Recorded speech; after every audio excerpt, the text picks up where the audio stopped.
Triba, welcome back to another marketing workshop with the crew here. We're in Discord here. Oh wait, let me mute. There's a little bit of an echo. There we go. Okay. Welcome back. We're again talking about social media tools, tips, and techniques to growing your reach, engagement, and conversions on different channels. Growing any business is about getting people to know what you're doing, hear about it, find out what to do in these workshops so that you can make money through your social media and marketing efforts.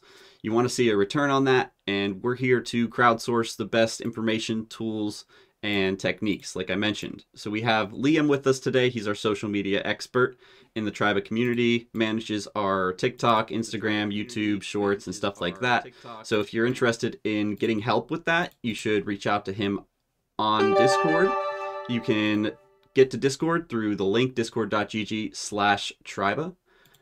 And looks like we have another follower, Zach. Welcome to the stream. He's also joining us in Discord today. Zach's an artist and creative, making some games and music on Spotify, and really awesome dude. So I'm glad he's part of our community and joining us today. Everybody else, welcome as well. Glad to have you here. We got a few people in the channel and some people watching on Twitch, it looks like. So if you guys have social media links you're interested in getting reviewed, take a look at, just drop them in the chat.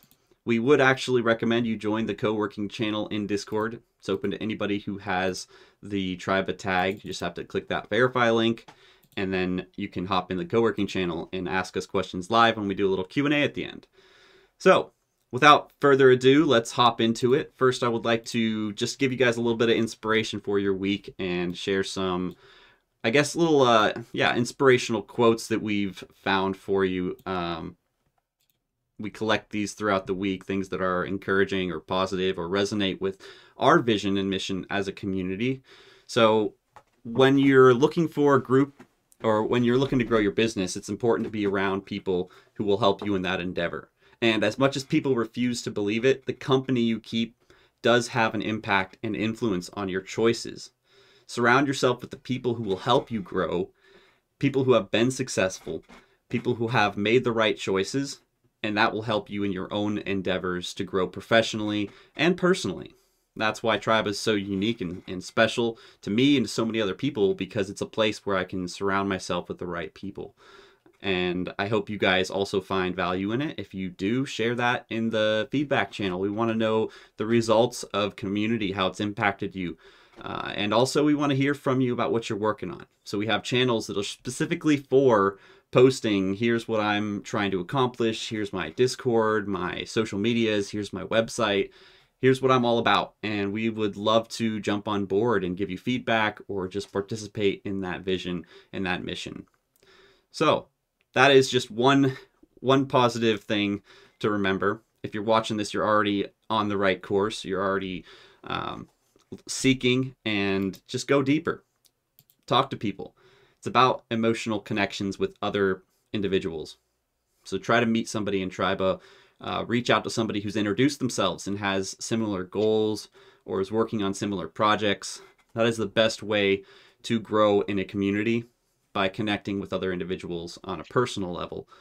Message them if it is appropriate, if they're asking for DMs or if they're open to DMs. I'll give you another little motivational thing here. Your friends should motivate and inspire you. Your circle should be well-rounded and supportive. Keep it tight, because quality is so much more valuable than quantity, always. Another little quote we got for you. But that is so true.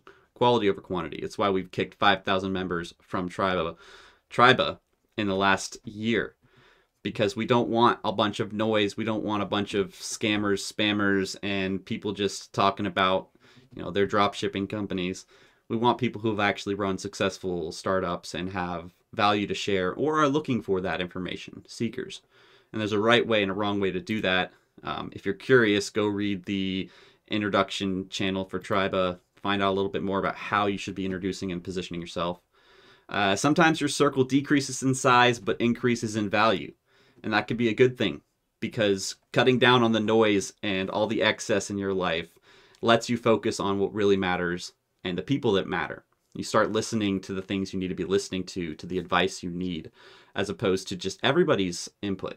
And one thing I learned about a year and a half ago from a mentor of mine is not to ask everybody what they think about your offering or your ad or your marketing. Ask your customers feedback on how is your product working, or potential customers. You know, if you don't have any customers yet, be asking the people who would be your customers, not just any old friend or Joe Blow on the internet. You don't want to get too much feedback. Too much feedback can actually be detrimental because you start being pulled in every direction. Ask the people that matter. So sometimes your circle decreases in size but increases in value. Those are the two main, or the three main ones. I also want to just remind you guys that it's in the responsibility that most people find meaning. That's what sustains them through life. It's not in happiness. It's not in impulsive pleasure. It's owning the vision and working hard to bring it about. You have to put in the hard work. And that's my positive encouragement for you today. If you guys have an inspirational quote, something you want to share with us, something that's encouraged you recently, or even just something you're struggling on or working on, let us know. There's a channel for quotes in Triba, and there's also channels for feedback and sharing your needs. There's even job channels where you can post what kind of work you're looking for, or if you're recruiting. Definitely share in those as well. So let's jump into some of the social media tips and tricks and updates. That's actually our focus right now, is just talking about what's changed in the world of marketing and social media. So Liam's going to take us away on that. Yeah. Can you guys hear me and see my screen? Yes. Let me share my screen. There. Well, firstly, hello everyone. Yeah, a bunch of updates this week. Can you guys see the screen? Oh, let me click on your screen share. I forgot you were sharing. Yeah. Okay. Cool. Yeah, we're good. Yes. Yeah, so the first news of the week, as usual, Elon Musk, right?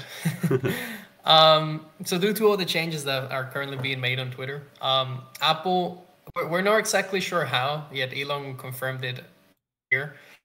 But they're trying to pull Twitter from the Apple Store due to, I don't know, regulations or policies or whatever. So, I don't know, for the last 2 days, perhaps, Elon's been ranting about how big of a monopoly Apple has. So, who else has Apple censored? Apple has mostly stopped advertising on Twitter. Do they hate free speech in America? What's going on here, Tim Cook? He also started to give out some like pretty crazy numbers. Like, did you know Apple puts a 30% tax on everything you buy through their Apple Store? So, for example, if something perhaps was $10 on your regular Android, right? Let's say you want to do an in-app purchase. Well, on your Apple phone, right, your iPhone, it can be, I don't know, $13, and even sometimes a bit more to try to get to a nice number, right? You don't want to charge $13.99. You'll charge $14.99 or whatever. So yeah, it's been a couple of fun days to watch, but it's been mainly complaining about Apple and Tim Cook and how big of the monopoly they have currently. Until today, where Elon said that Tim Cook took him around Apple's headquarters and announced that they're not actually going to take Twitter, they're not going to pull it from their app store. That's not the intent that we're trying to do. It's very weird because for the last couple of days, and even Elon mentioned, like, Apple's trying to pull Twitter from the App Store, and we do not know why. There's no reason for this. And until today, maybe he saw like all the information that Apple's trying to, I mean, that Elon is pushing on Apple. Like, these are the things, all the crazy things about Apple. He saw that a lot of people are looking at them, and he said, okay, actually, we're not going to pull Twitter from the App Store. I don't know, just a theory. But yeah, it's been interesting to watch, to say the least. Yeah, I can't believe he would do that. You know. What? I mean, Tim Cook. Yeah, like pulling Apple. I mean, pulling Twitter from the App Store. That just seems like shooting yourself in the foot with all the people on Twitter. I guess it's not the largest portion of their market, but still a lot of people on Twitter. They have a pretty big influence. Yeah, the massive influence actually, right? Yeah, but I mean, I think it's because of the policy changes that Elon is bringing, and like, oh, we're gonna be more towards non-censorship, which is something that perhaps doesn't align with Apple's values, blah blah blah. And I think he's all the negative feedback that has been getting thrown at him for the last couple of days, and reached the decision. Okay, actually, that was not what we meant. We're gonna keep Twitter in the App Store. I don't know. Still, regardless, Elon did bring up some like pretty fair points, which are like, if you're buying something like an in-app purchase through your iPhone, you're gonna get charged most of the times 30% more because businesses don't want to take that, that margin loss.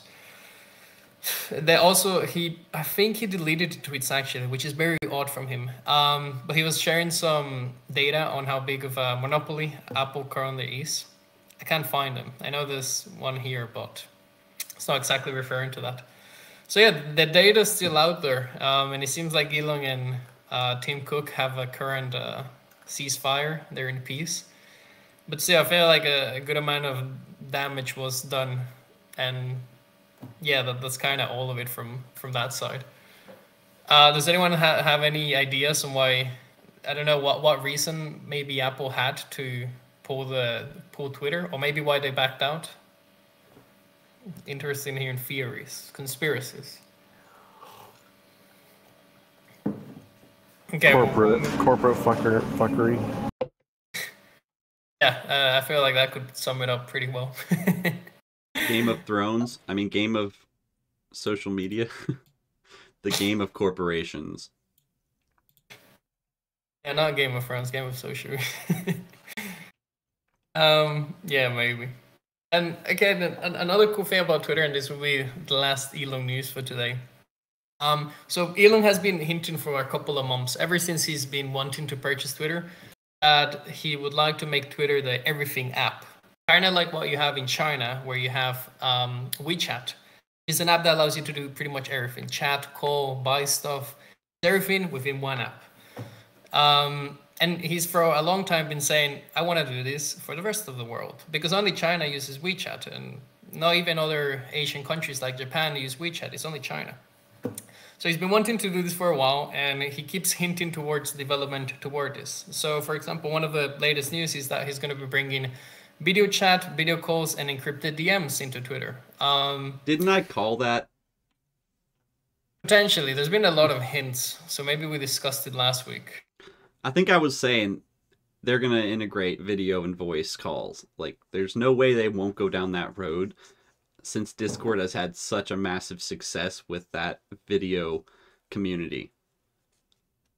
And Sam, actually, a good question for you. But do you think they could have eventually integrate something like Discord within Twitter? Yeah, I think kind they of will. having the groups and things like that. I think he's well aware of the direction Discord has been headed, and he's going to bring the Twitter influence, the existing, how many million people? What is it, like 386 million people on Twitter? That is a larger share than Discord at this point. So I think he's going to try to replicate the connectivity of Discord, that personal interaction on video. That was a huge missing element on Twitter. Well, right? Don't they have Twitter Spaces already, right? Twitter Spaces is just audio voice. Version. Yeah, it's just it's a Clubhouse knockoff, and Clubhouse failed because they didn't have the video element. You can't leave that out in a Web3 world where people are in VR talking with each other. You have to at least have a video or a face to put a voice to. And that's key to the authenticity of this new age. Yeah. It'll be fun to see how he integrates all the best things from the different apps. Even the shopping feature, I feel like that'll be probably one of the biggest economic factors. Like you being able to sell stuff through Twitter as if it was Amazon, whatever, like a very seamless purchase. I don't know, it'll be fun to see how he develops it, but it looks like he's going to be partnering for the calls, the encrypted DMs, and the video chats with Signal. Signal is not super commonly used, but it's pretty commonly used in the blockchain and privacy space. So people that are really into cybersecurity, cryptocurrencies and stuff like that tend to use Signal for chats. Mainly it's because it's very private. Everything's encrypted. Most of the people that you kind of want to reach are already within Signal.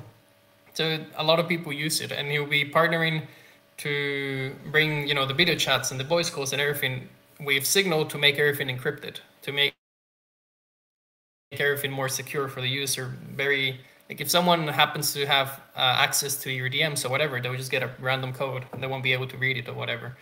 So yeah, it'll be also cool to see if he keeps partnering with the different social medias to bring the best things out of them. So like the DMs, and they'll be partnering with Signal, and if they're gonna do, I don't know, stories, will they partner with Snapchat or Instagram? I doubt it, but I would like to see how that plays out.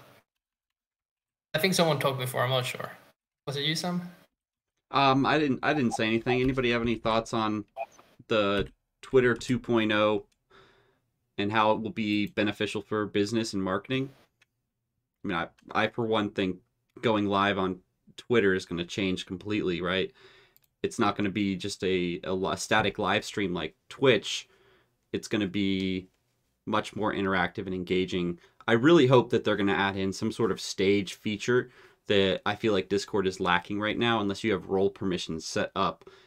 Anybody who joins a video call can unmute and talk. I mean, in this one you can too, but at scale, that's very difficult. If you have 40 people joining, and a lot of these influencers will have thousands of people joining, you need to have the ability to let people ask questions without, you know, completely being overwhelmed by people talking. So I think just having a feature like the stage channels in Discord, I don't know why they haven't crossed those over and just made the stage channels video. But I think it'll be like a video stage channel where they'll let people come up and turn their camera on and ask questions if they want, like raise their hands. Similar to a Clubhouse Discord crossover. They're making your prediction now. They'll probably. I mean, yeah, I predicted they would add video chat and video calls like a month ago, and look at that. And you think that's next? Maybe like the stage? Yeah, for sure. They're gonna have. I'm almost 100% sure, for sure. You can quote me on that. You can quote me on that. Okay. I'll be posting this on all our socials. And then after they do it, we'll make like a before and after video, like, aha, called it. After he hires, 10,000 more engineers back. It is not 1/12/2022. What? Why does your clock calendar, I'm sorry, this is such a derail here, but why does your clock say 1/12/2022? That confused the crap out of me. Oh, it's backwards. Oh, it's backwards. They do month first, man. Month first, then month. Yeah, okay, I was like, it's not January 12th. Don't kid me. It is the 1st of December. We made it to the end of the year, fam. Happy Christmas. Merry Christmas season. Yeah, Merry Christmas. Okay, well, I don't also want to derail, but is it not common to do day, month, year? In the US, it's just backwards. I forgot. Yeah. It's only in the US then. Mainly, I guess. Yeah, we do everything weird over here. We're still using feet to measure stuff. Like, what the heck? We can eventually have a cool stream where we go over all the different things you guys do. Try to work out why. That'd be funny, yeah. Anyways, let's move on to the next update. If anybody has any questions or anything, drop them in chat now. Or forever hold your peace. Just a shout out as well to the people who joined while we were talking. We got Samantha in here as well. Samantha, welcome. We got Kamal and Chris from Raleigh Influencers. Glad you guys have joined us today. Hello. Hello. Yeah, so you said I can ask a question. Hello guys, what's up? I want to just ask one question and then I will mute myself again because I want to listen. Twitter, what do you say about advertising? Should you advertise on Twitter or should you just keep it out of the game for now? Because if you do Google ads, if you do Facebook Meta ads, should you do Twitter now, or do you think because of the current situation with all of this, what's happening, you're saying about Elon Musk and some stuff? So that's my question. It's maybe a big question. Good question. That's a Liam question, probably. Yeah, and it kind of. That's something. I will mute myself now. I think let me check this data out, but out of the biggest 100 advertisers on Twitter, 50% pulled out when Elon bought the company. So before he started doing changes, they pulled out. And I mean, it's more, I think, of a political thing rather than an effectivity thing. So, for example, a lot of the car manufacturers pulled out allegedly what is believed to be because, Elon owns Tesla and they don't want to give more money to, Elon Musk or whatever. So since their competition in another area that he manages, he pulls out.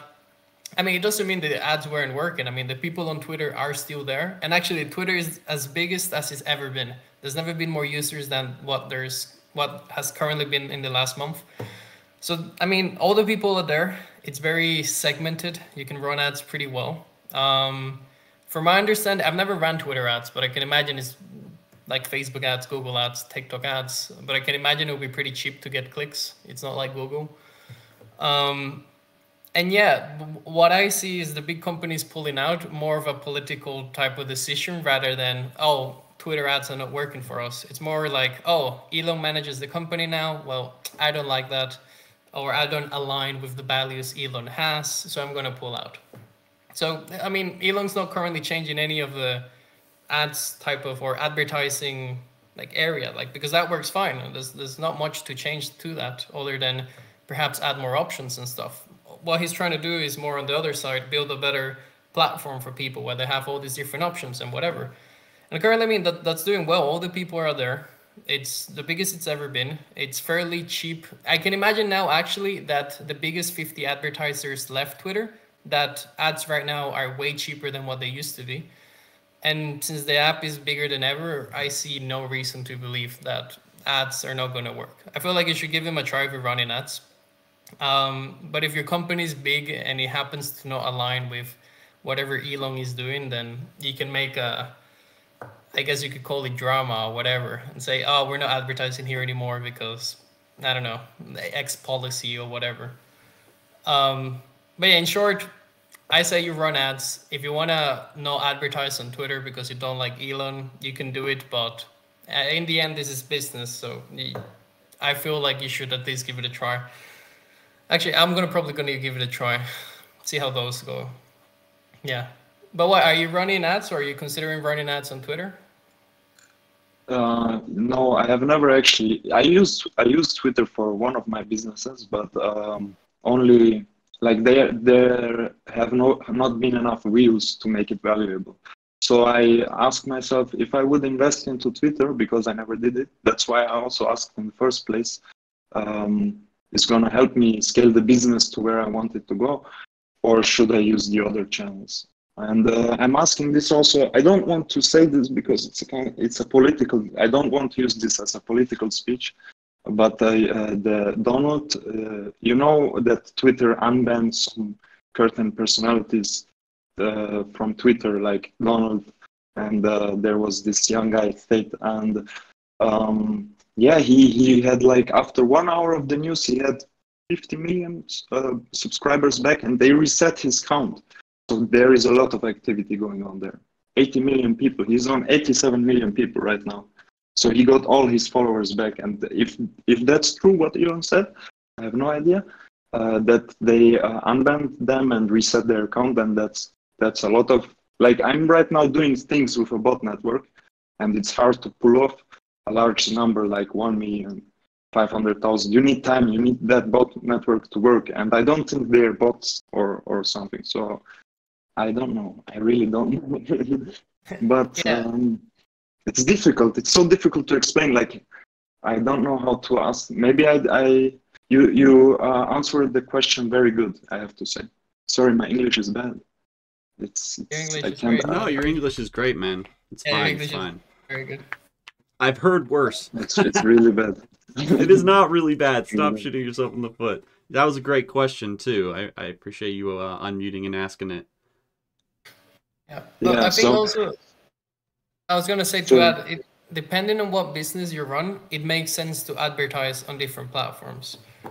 For example, if you want to target, for example, business owners, you don't want to advertise on TikTok type of things. Or if you're selling directly business to consumer, you want to advertise on TikTok and Twitter and Facebook. you kind of have to see if the target audience that you currently have for your business is in Twitter, which most likely it will. There's a lot of businesses there. There's a lot of people there. I feel like it's a great balance. Kind of like Reddit. There's a lot of businesses and also people there. Perhaps even Twitter's way better than that. But you can try to easily figure out, okay, is the person that I'm trying to target or get to on Twitter? And if they are, then, it's kind of simple maths. Okay, then I'll do it and I'll check if it works. Regarding the bans, yes, he did unban pretty much everyone that hadn't committed like a crime or killed someone or something. I don't know the specifics, but he unbanned pretty much everyone, including Donald Trump, Andrew Tate, Jordan Peterson, a bunch of people that aren't super loved by certain political parties, right? And yeah, there was a massive spike on traffic too because of that. And it wasn't bots, as you mentioned, it's real people. A lot of them even got the followers back from what they used to have. It's not like they started from zero. Again, it can be a political thing. If you don't like that and you're, okay, I'm not going to support this, then you can decide to not advertise on Twitter. But if your business is small, it will hardly, from what I see, I don't think it's going to harm Twitter, and you're just missing out on potential revenue. From how I see it, but I guess it depends a bit on your business too. Because you mentioned you're working on a bot network. Yeah, so that's also something that I have to explain. So my bot network is like, I use accounts, I get account information from other people, like they submit it through an app or something, through a game, and I have access to it. So I use their accounts and I follow other people. But like, it's very hard to pull off because you have to log in all of these accounts and stuff. So I don't think it's a bot network because Twitter said they reset the account. So I have no idea, but yeah, and my business is not the terms of service of Instagram. I break the terms of service of Instagram. They say every bot is disallowed, but it's a very difficult situation for me also to advertise, because you usually can advertise your business directly on Instagram, but in this case, have to be careful about it. And I don't know how to say it. It's not illegal what I'm doing, but it's definitely some breaks of terms of service, Sounds but sussy. And it's also not such a big of a number because you can't really. Like you can't go in 1 million or 500,000. You can make like 50K, 100,000 subscribers, and then the bot network is already very much run out because we also don't have that much accounts. It's very difficult to get accounts on Instagram, especially with their verification. You can't even use it on a data center IP. So you need to kind of proxy all of these accounts through a server, and like it's so difficult, and my English is so bad. I think if I try to explain this, you will not understand. It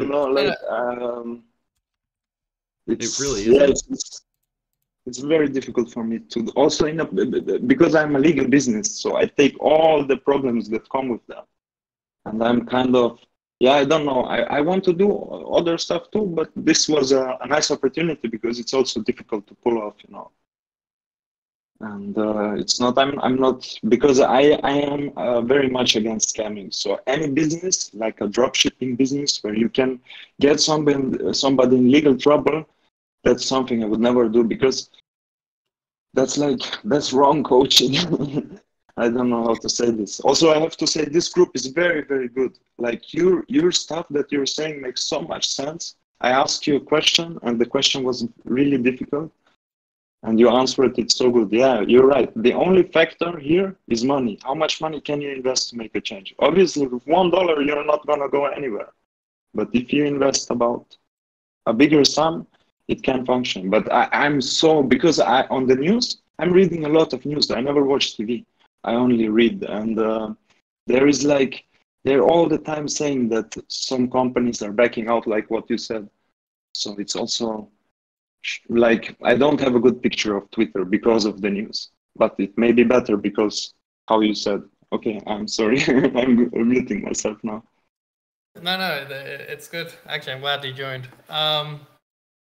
Well, firstly, the group's owned by Sam, so anything that's beneficial that comes from the group, you have to thank Sam, not quite me or anything. Oh, you're in the event picture. Is that you in the event picture? Not sure. Sam, is that me in the event picture? This is, I'm actually like currently making a new event banner. I've just been using the last one. I think I'm actually on that banner, but I'm switching it to have your face because you really run this. So what I do is more community-centric management and engagement, and that proves to be, or has proved to be, a good source for both finding out what your audience wants to hear and listen to, as well as creating that content and getting them to jump on board and help you. But we're talking more about outer orbit, how to actually get the news out there to a larger audience. You know, Discord literally only has a tiny little fraction of what Facebook, Twitter, TikTok, Instagram control. So we get the news and updates on those, and then we talk a little bit about what kind of community stuff you need to be doing to make content. But anyways, yes, this is always great advice. Liam's very good at what he does. He's been doing it for a long time, and we're honored to have him in the community. Don't thank me. It's just I put everything together and get everybody here. It's really these guys who are putting on the show. Have a nice ego boost. But I'm glad you're getting benefit from it as well. Maybe write us a review on one of the Discord listing sites. Yeah, I'm registered to so many. I can do that. That'd be awesome. Yeah. If you can't find us on one of them, let me know too, so I can fix that. But we should be. I updated them recently. What I wanted to ask is, why don't we make a website for this? Because I saw you have a website, but it's some documentation stuff. It's in the process of being made right now. We had a little bit of delay. I had a baby this past month. Yeah, you told me you're a father of 2 children, right? Of 2, yeah. So the website kind of put on hold, but we actually have it all planned out already. So it's just the execution now. By first quarter 2023, we'll have a website that'll be a directory for both the best business communities and members who offer services. So we have a verified Triba role that you can get once you've had a Triba intro chat, met some of the team, and proved your business is a legit business. And those are the people who will be listed on that site. And then we'll have a subscription tier where we'll be putting people looking for work with freelancers and businesses that need help. Kind of like also a mentorship program built into it. That's in the works, as well as Triba Startups Accelerator. So stay tuned. Lots of really interesting stuff happening. But I do want to keep it on topic here for the people listening and joining for social media marketing stuff. Let's get back to what is changing, what's happening, and how that applies to your business. Yeah, okay, 100%. If you want, after the news, we can kind of go over how to pick your, where to advertise, because I feel like that would be pretty relevant to most businesses. But yeah, moving on, and both of these news tie pretty well together. WhatsApp's been like under the radar, but making a lot of changes, perhaps even tackling Discord and Telegram. So for example, WhatsApp is now launching a feature which will allow 1,000 users in a group chat. And for most of the US people, they're like, what's WhatsApp, right? But WhatsApp's super used in most of the world, actually. I think only China and some countries in America, including US, of course, don't use WhatsApp. But WhatsApp's massive. I feel like most people know that. And then for a long time, they've been just like a group. Okay, it's like it's a chatting network, whatever. You're able to chat with your friends, and you can sometimes have big groups with 30 people. Well, for the first time, they're introducing like massive like chat rooms where you're able to advertise, like throw announcements, kind of like what Telegram is. And I feel like this is more a shot at Telegram than what it is to Discord. But it's allowing a lot of people and a lot of traffic to be all condensed in one group. So I can imagine a lot of businesses, I don't know, within the next couple of months when this launches, just opening up like communities within WhatsApp, because a lot of the people that are non-American or Chinese, they have WhatsApp. So not as many have Telegram. So it's much easier to perhaps integrate a community within WhatsApp because most people already have it. I don't know. I'd like to see how this rolls out. I can imagine tons of businesses. Actually, I think mostly businesses and theme pages are going to be taking care of this. I mean, taking over. So you have like massive meme chats. You have I don't know, stock picks chats, and you have to charge a €6 membership, whatever. I can imagine just a lot of businesses and a lot of money flowing because of this. So yeah, I'm excited for this news. I don't, Sam. I feel like you'll have something to say about this because this perhaps I don't think it's a shot at Discord. I think it's more Telegram. But what do you think? Oh yeah, I think they're definitely more of a Telegram competitor, but I don't use WhatsApp enough to comment on this, other than to say, other than to ask people, anybody here a Telegram user and have something to add? I mean, obviously it's working for people to make money, and I know that is worth investigating further. I have to say, sorry. Go ahead. Telegram is used by a lot of criminals. I couldn't unmute myself. It's a lot of, I think because it's a little bit more private than WhatsApp, so more of the bad guys are there. I don't know. That's what I have seen. Like there is some real shit going on there. Especially with, they have a bot function where you can have a shot in Telegram directly inside. Yeah. I mean, I think Telegram especially has been used by crypto shillers to just propagate their... They can invite you to their groups without your permission. So like I've been invited to a bunch of crypto bull crap groups. Wow. On there. Yeah, it's stupid. Oh, I got another image here. They do have a pretty large following. What is that? 2 billion? No, wait, that's WhatsApp. Yeah, that is WhatsApp. What is an MAU? Monthly active user. 2 billion monthly active users on WhatsApp. So that's not an insignificant amount of the market share. Twitter only has, yeah, like I said, like 350,000. It's up now. I mean, 350 million.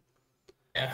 Snapchat only has 387. I'm trying to find Discord. You can probably Google it. I mean, yeah, I could. I was looking on that image I just posted in chat. Yeah, look up how many Discord, how many... Oh, wow. So Discord's... Oh, registered users. Does it have... there it is. Discord Global MAU Stats. What does it say? 150 million. Wow, okay, so they're really getting up there. This was September of last year. It's not this year. I guess they don't have the current numbers. Oh, wow, they're probably a lot past that then. I'm imagining they're almost at 200, if not above that.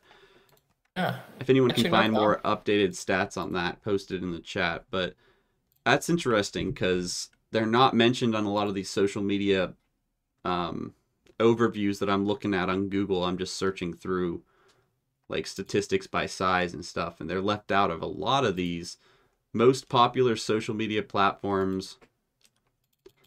I mean, yeah, they almost have as many as Snapchat, and yet they're not even being talked about on these charts and stuff.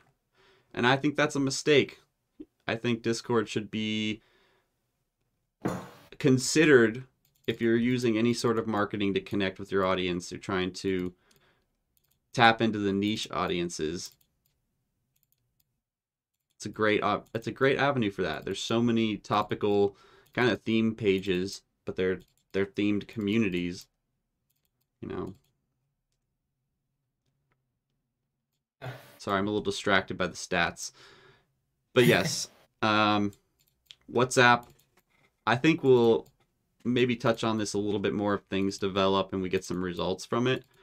But I want to talk a little bit more about some of the other platforms if we can, too. Yeah, well, bad news. Next news is also about WhatsApp. It's mainly, they're also launching, so like within the groups and chats, you can also now do polls. And you're able to send out, like, they're launching mini games and stuff like that. So within these massive groups, you'll be able to send polls. You'll be able to have, I don't know, hundreds of people. Let's say you'll be able to charge a membership. I see a very big transition from like your regular messaging, which is what it's always been, now like, oh, you're in a massive group with all these people and you can do memberships and they're doing polls. It'll be cool to see how indeed it does develop. I feel like it's very much early stages. I don't think it's even rolled out in EU at the moment. But yeah, interesting. Interesting.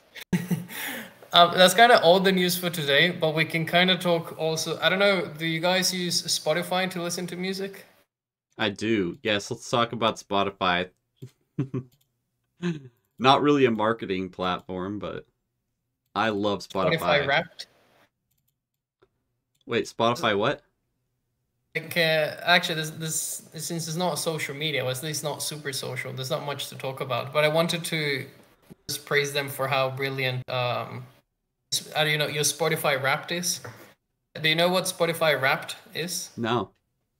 Yeah, so open up your Spotify, or actually, I can send you a link, and it'll tell you like what your most listened songs were this year, how many minutes you listened, what your favorite podcasts were. Should I share my screen? You share your screen. Yeah, I'll send you the link. I got 65,000 minutes. All right, let's. How much you got? I'm gonna do something risky here and show my screen.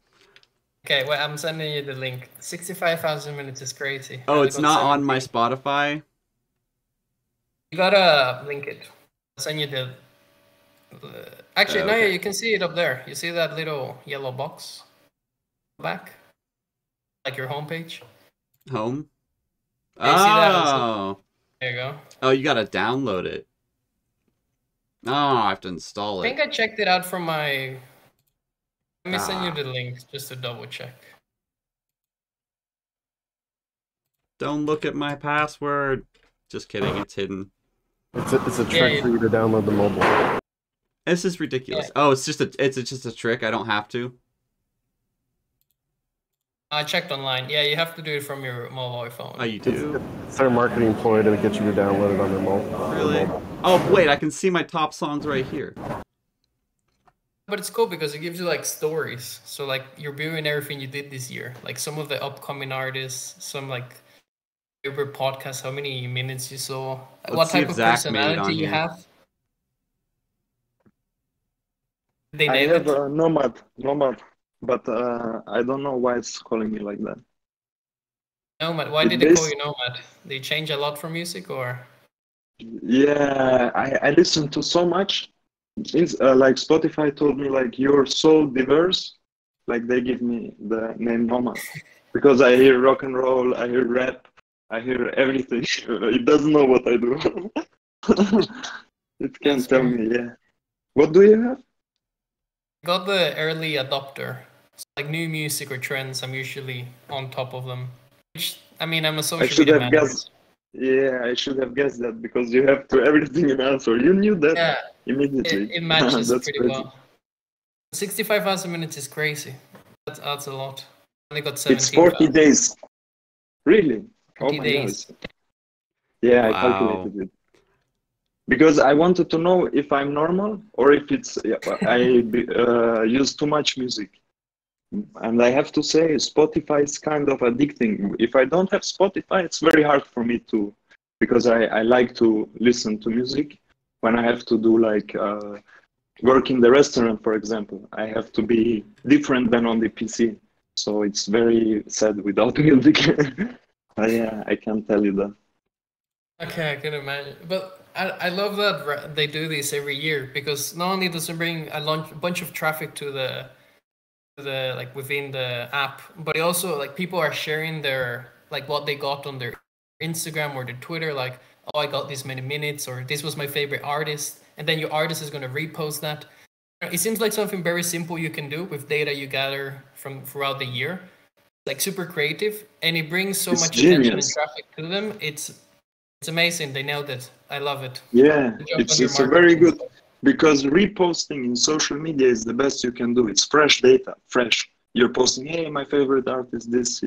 It will automatically increase the traffic of Spotify. Yeah. Without Spotify doing anything but providing these functions. Yeah. This is data they already have for me. Like it's easy to collect. It's not going to be like, oh, we need to go one by one. Like it's all automated. It's I don't know. I love it. It's good. Great campaign from Spotify. They do this yearly. They've been doing it for like 4 years now, I think. But we never talked about it, and I wanted to give an honorable mention to them. And that kind of wraps up the the data you have for new ways to market. I like that. Emma is typing in chat. Emma, you got a question? You can also unmute if you want, if you feel comfortable, but no pressure, no pressure. Working. I like. Do you see any potential in marketing that, using that for a smaller company like these things? Do you think this is the right direction also for artists to do marketing? Like maybe tomorrow one artist will have the ability to, they already have, but to influence a large amount of, like, how can I say this? Like, because of this reposting and all these stats, that's like private data. That's also something. I don't want to tell any, like, I don't, you know why I calculated the days? Because I thought maybe this is not normal what I'm doing. 40 days straight music. So I wanted to compare it. And you just said 17,000 minutes. That's a lot less than I do. You know? how much damaging is this? They don't count YouTube. If they counted YouTube, it would probably be around 30, maybe 40,000. But yeah, it'll probably be higher. So it'd be interesting to see if we could connect them. Get an app that takes, you log in with both. I can imagine the app or extension would have a lot of success.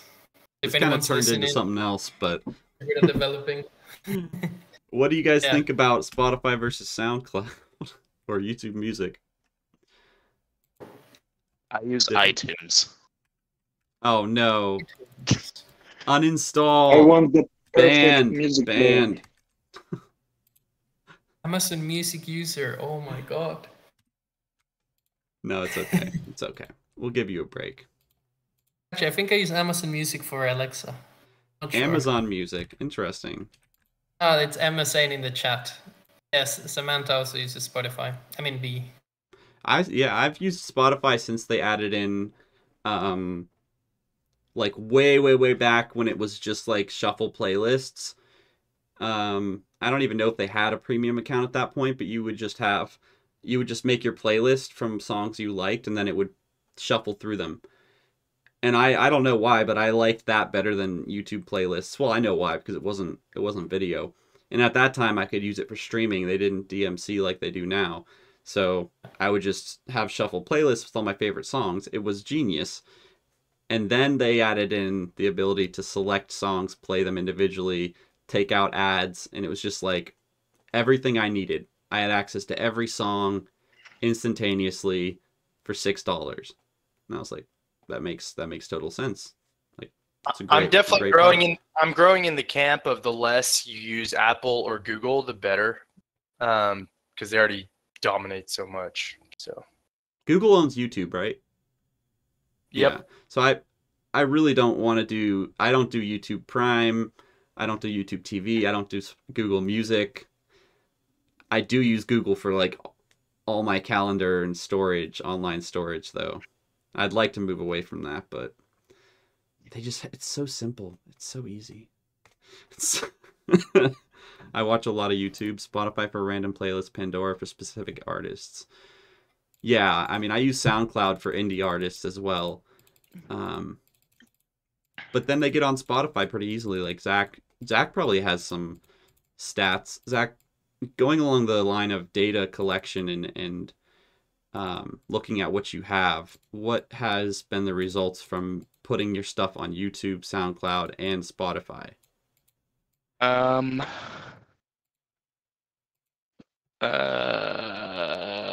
on, I'm trying to see. Do you have stats? Because I do have stats, but I can only see them on my iPad. I'm really curious. Maybe you can share them later, but I'm very curious because I use Spotify almost exclusively, but I went to your SoundCloud and supported you by, following and liking songs as well. Yeah, but I will tell you from what I have here, I have 280 streams total. Vast majority are from iTunes. 280 streams total for your music? Yeah, for like all platforms combined. Oh, what do you use to see that? I have an app called Amuse. It's what I use to release my Amuse or music. Amuse? Amuse. Amuse. Amuse Music Recording Company? Is that your music in more places? Okay. Yeah. Yeah, it has Amuse.io. Yeah, it has an insights tab that lets you see how your music is performing. So that's like Anchor for music. Anchor's the same thing, but for podcasting. It puts it out there everywhere and tracks it. Does it distribute your music too? Like you put it on there and it puts it everywhere else? No, it only puts your music on a certain amount of stores. Like there's a certain amount of stores they can release your music for free, but the other ones you have to buy a subscription for it. But it does like publish them on Spotify, SoundCloud, and elsewhere from that app? Yeah. Okay, interesting. I'll have to look into that because I have some other indie music developers. We should actually have a channel for indie music. I don't know if you call it indie music, but I guess indie doesn't make sense because that means independent development. Yeah. But I know Lana makes really awesome music. She's been trying to get it out there.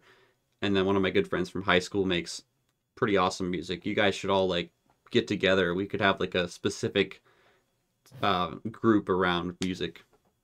Do a giant collab. Yeah, that'd be really awesome. Make a Triba cover.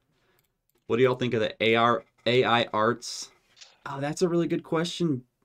On a different chain that we talked about music, now digital art, there has been some really awesome apps that came out, and I've actually wanted to add one of the bots to our Discord. I've got around to it, but you can basically recreate images really, really easily and very accurately. There was an artist, I saw an article, I'll look for it. There was an artist who basically took his very detailed photography of people in very specific places, like really unique photos, told the app to make the same photo, like described it in detail, and it made almost an identical, indistinguishable version of his photos. It's like very interesting how good it's gotten, and I'm curious to see what people will use it for in marketing. You could basically create your own videos and your own artwork and images just by typing in descriptive details. So maybe we can try it out for Triba. I think what B meant is, so there's an AI that you can upload a picture, like just a picture, and it'll make it move for you. Oh, that one. Let's say it's a picture of someone from 1700, whatever. You'll be able to see how they move a little bit and stuff like that. I think that's what B means. I'm not totally sure.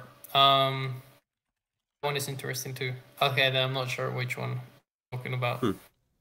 But AI art. These are. I think people are uploading their photos into it, and it'll like put you in different eras of time, what you would look like as a Viking or a king or whatever period of time that they have set. I'm not sure what app they're using, but I've seen it a lot. There's a Secret Santa Discord bot. I was looking for this bot that does the AI stuff, and I ran into a Secret Santa bot. Off topic. Sorry, Liam. Bring us back to topic. I don't know. We kind of run down to digital AR. Now. We also are at the end of our time. Does anyone have any questions before we get to one? We can still keep talking. Y'all are welcome to hang out. You can check out the B's picture. I haven't seen what is this? yet. It's cool. So you upload the picture and it'll put you like all over on those scenarios. It'll probably steal your identity though, but it looks cool. And now the algorithm knows your face. Oh, that's so cool. That's what I worry about. That's pretty awesome. That is what I worry about. Yeah, I mean, not like my face isn't out there. Yeah, I mean... I've already sold my soul.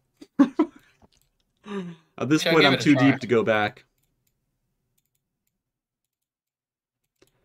That's cool. What permissions are you giving these apps? Yeah. Very true, very true. But at the same time, like, if you think you have privacy right now, I think you're living in an illusion. And that's not saying that they're stealing stuff or selling stuff necessarily, but your phones are collecting data all the time. Yeah. With the aging trend, that's actually a pretty cool trend. I think that's very interesting to see what you'll look like when you are 80. Well, what I can say to this, I'm sorry. Can I say something? Of course, yeah. Okay. This, I say, like, you should be able to publish your profile picture on tools like GitHub.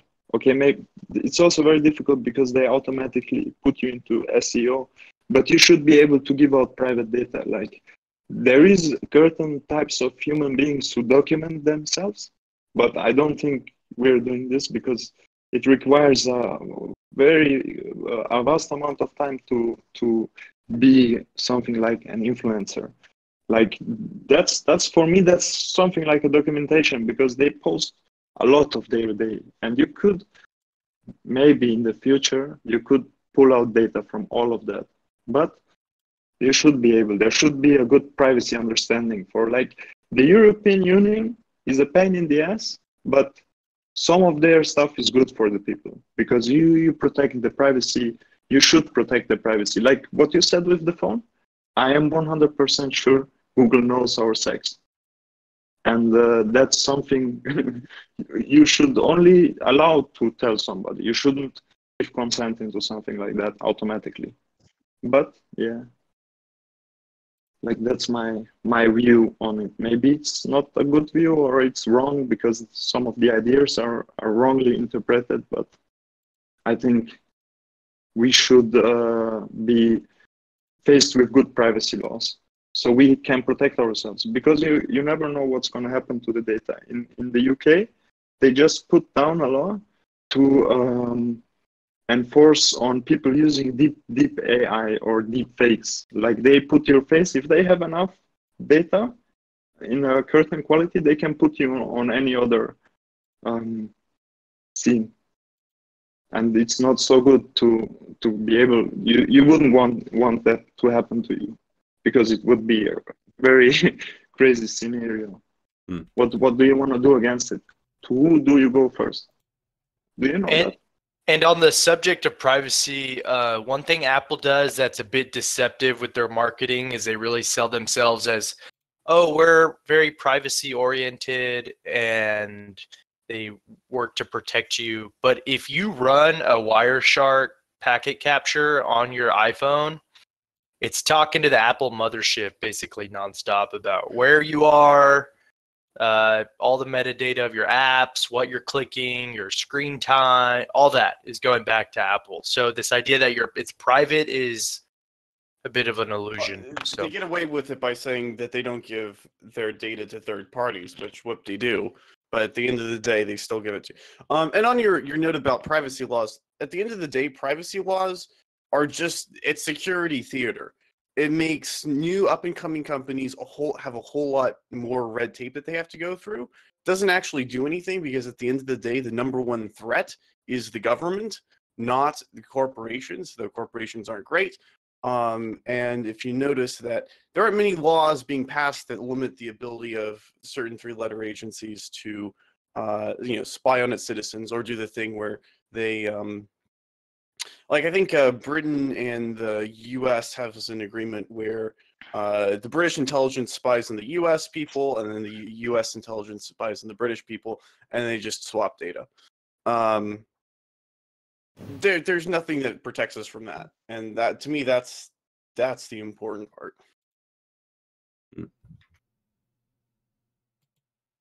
What do you guys think? Is Chris still here? I know he's done a lot of cybersecurity stuff too, and he's talked about data privacy before. I think so. No. Chris isn't here anymore. No, but data's a tricky one. Actually, this is the point of a marketer because you want data. But I think actually maybe Tavallo might know more about this than me. But as decentralized like websites and apps and projects come about, as data will be collected and different, like I don't know, they'll be able to segment people in a different way. So I don't know. Is that a thing, right? Like decentralized projects and stuff like that. That's one of the aims, right? Get rid of all the weird and scary data collections. Right. That's a big difference with a lot of like Web3 authentication versus Web2. You know, like how you authorize to an app with your Ethereum wallet or MetaMask versus a login or your email or identifiable information like that. But real quick, the problem though is that your operating system or your browser, for the most part, is still collecting all that. So you have to use like privacy-oriented stuff on the full stack of your system than just. Well, I think I've been actually thinking about this a lot when it comes to like Web3 apps. I think what's going to happen. Before you say, can you explain Web3 a bit more in the beginning? Like, Ooh, how do you define Web3? Because that's a good question. Go up and look at the channel. I have a thread going in general. I'd go look at that. For the sake of the conversation, let's just say decentralized apps. All right, these projects on the Ethereum blockchain, whatever. Okay, I think that it's a really interesting. It's going to change into an interesting paradigm because everything on the Ethereum and a lot of these blockchains are entirely public, which means, okay, that people can find data about you based off of, say, the NFTs or the tokens you hold. So, say, you know, this is, we're talking 10 years in the future when you use your Ethereum wallet for everything, right? You got POAP NFTs for events you went to. You have NFTs for memberships you're a part of like different businesses, like Costco membership, or maybe membership to a club, right? You'll have NFTs that maybe even say you own certain things. And so marketers will be able to go through and see it, you know, what kind of history of that person based off of their Ethereum wallet. Now, the nice thing about that is that's entirely optional, right? If I don't mind having the information public, if I don't want a public-facing profile, I can show off people, hey, look, I was involved in these projects, I contributed to this code base, you know, I went to these events and conferences. I can have a provable record. However, if I want to keep something private, I can just make a new Ethereum wallet and, you know, do something there. So I think it's a really nice, it's going to turn into a really nice blend of privacy, at least how it should be, where you can choose to show certain information and choose to not show other information. That's where I think, but we'll see. For me, this sounds like we're locked in. What you just described means that there is a connection to every request that has to do with your data, right? What was the question? I mean, say that one more time. A request for your data? I'm sorry, my internet connection is bad. Yeah, you just said that data. You explained that the Web3 will like only allow to share your data if you give the consent to it, right? No, Did I understand this right? Not necessarily. I mean, it's just it's on the blockchain, so anyone can look up your Ethereum if they have your Ethereum address. They can just look up your Ethereum address and see all the other like NFTs and stuff that's attached to it. That Ethereum address. Understood it wrong. I'm sorry. Yeah, I mean it's just the open. It's like Bitcoin, right? You can see if you have someone's address, you can see how much Bitcoin you have in their wallet.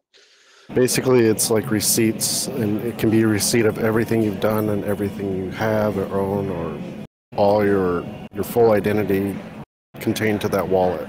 Or you can split it up and make it much more difficult. Yeah, so if you want to have multiple identities, you know, like your work identity versus your personal identity, you just make different wallets. So it's going to come to where you have to like be cognizant of what identity that you're doing stuff with and which wallet you're using to do that. So kind of get funky in that way.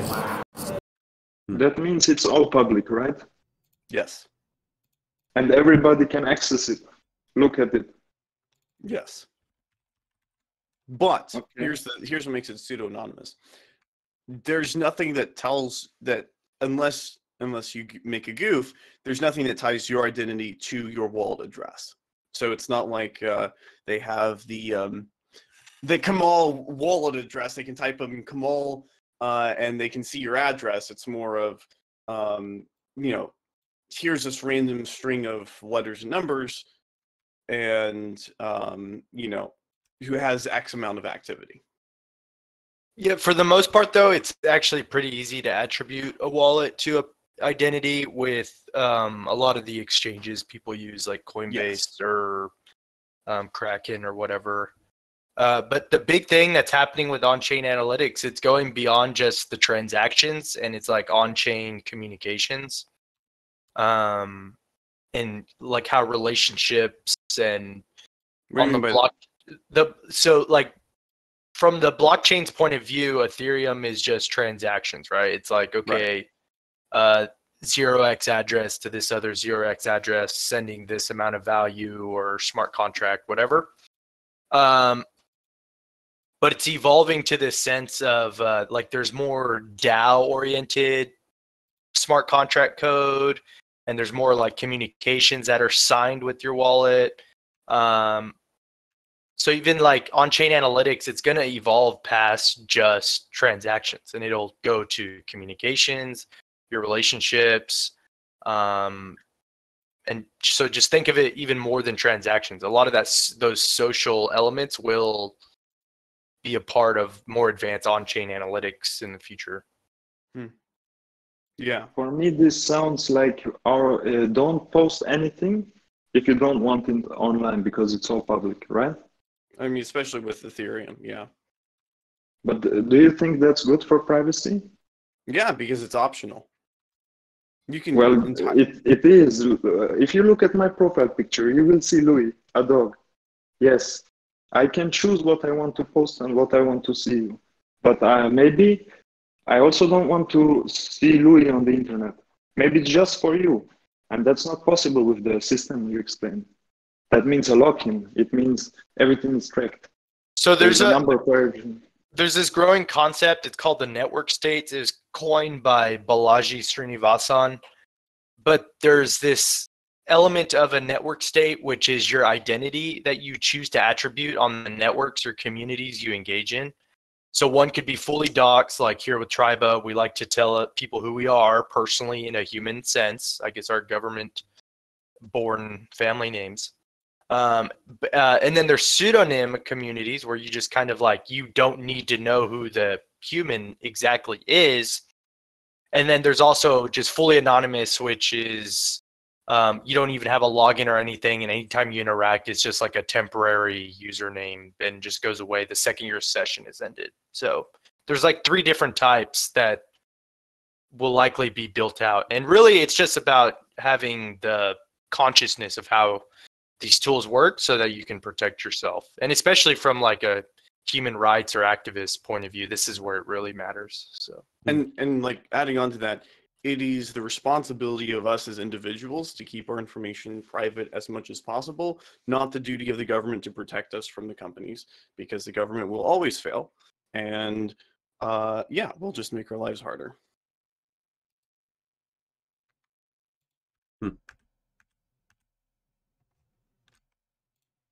Well, But I think that.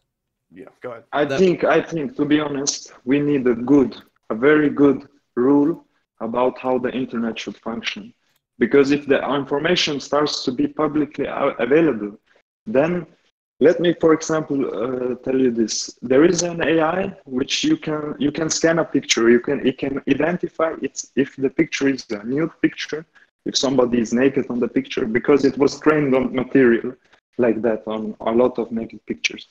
And that's something like, imagine if you drink alcohol, but you're let's for example say you're a Muslim, but you're doing it because you're born in a country which you have adopted. It's like in Europe, there's a lot of variation of people, and the problem is somebody could use that picture and define and say, okay, this man is drinking alcohol, we can put him, that's data. Data is always valuable. If you can get data that's sharp to the moment, you can sell it. And that's something I don't want. I don't want to have all this, because we have a lot of cameras. I don't know where you're from, guys, but here there is a camera. There is a camera on every fucking side of the town. You can't get anywhere without being seen. And I want that data to be in good hands. Not in hands from some people who abuse the data. And I agree, and that's my going back to my point is it's the government that you need to be worried about. No private business operates those street cameras. No private business is taking that information, at least not that I know of. It's the government for their own nefarious surveillance purposes. So yeah, I think that we should absolutely be working as hard as we can to limit the government's control in general, but especially when it comes to data collection and privacy. It's a good point.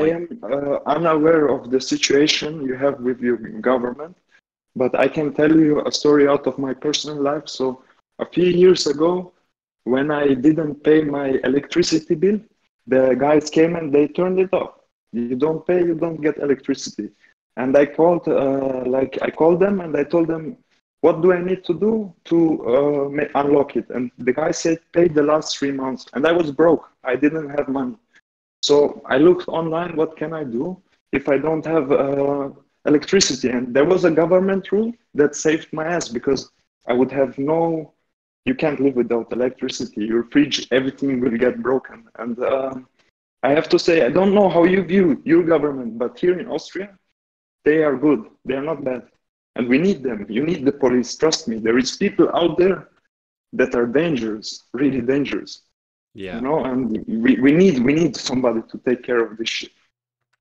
Yeah. Because we're civilized. We can talk about everything. We don't need to use violence, nothing, but you need a police force. You need an army. You need them because you never know. We are since hundreds of years. We are having documented wars. We're not gonna change from today or tomorrow. It needs time. We need to think about the bigger values that we have, not about the small things, you know.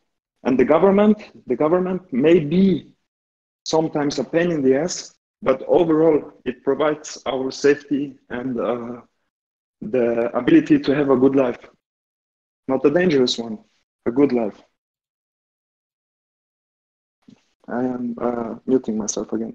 Well, thanks for sharing that perspective, man. I mean, I think there's a lot of debate going back and forth on, you know, more government intervention, less government intervention. I agree that from a civil perspective, the services provided by a central organization are essential to the community and advancement. But at some point, you have to question, you know, how much power are we giving to the army, and are they protecting us or are operating as a disincentivized, I'm blanking on the word, but just a deterrent? Are they operating as a deterrent for speaking out against the government? You know, I think the government has to work for the people, and when it becomes a corporate game, that's when we run into issues. And I don't know how it works over there, but in the US, the government has their hands in everything, not just getting data, but, you know, controlling corporations. I mean, I know we could probably talk about this for hours. There are parts that are good, there are and parts it's not that are bad. Yeah, there's stuff for good and stuff for bad. It's a good point. Totally irrelevant to social media, other than the fact that government is definitely collecting our data from social media too. But on a different note, we are looking at launching the Triba Startups next year, so we're going to be meeting about that today. And I am going to post here a link for next week's marketing club. I'm going to post some clips here in the events channel, and you guys should definitely add that one to your calendar and show up next week. We'll get into some more updates, and I think we're going to wrap it up here. Liam, do you have anything else you want to add or to wrap it up? No. Thank you everyone for joining. It was cool. The conversations. Yeah. I also set up, I fixed the link, so if anybody wants to set up a chat with us, just put in the description that you want to meet about social media or marketing, and I'll get Liam on the call too. So schedule something if you want. Drop your social links in here, and we'll see you next time in the Triba business community. Thanks, guys. Bye. Triba out.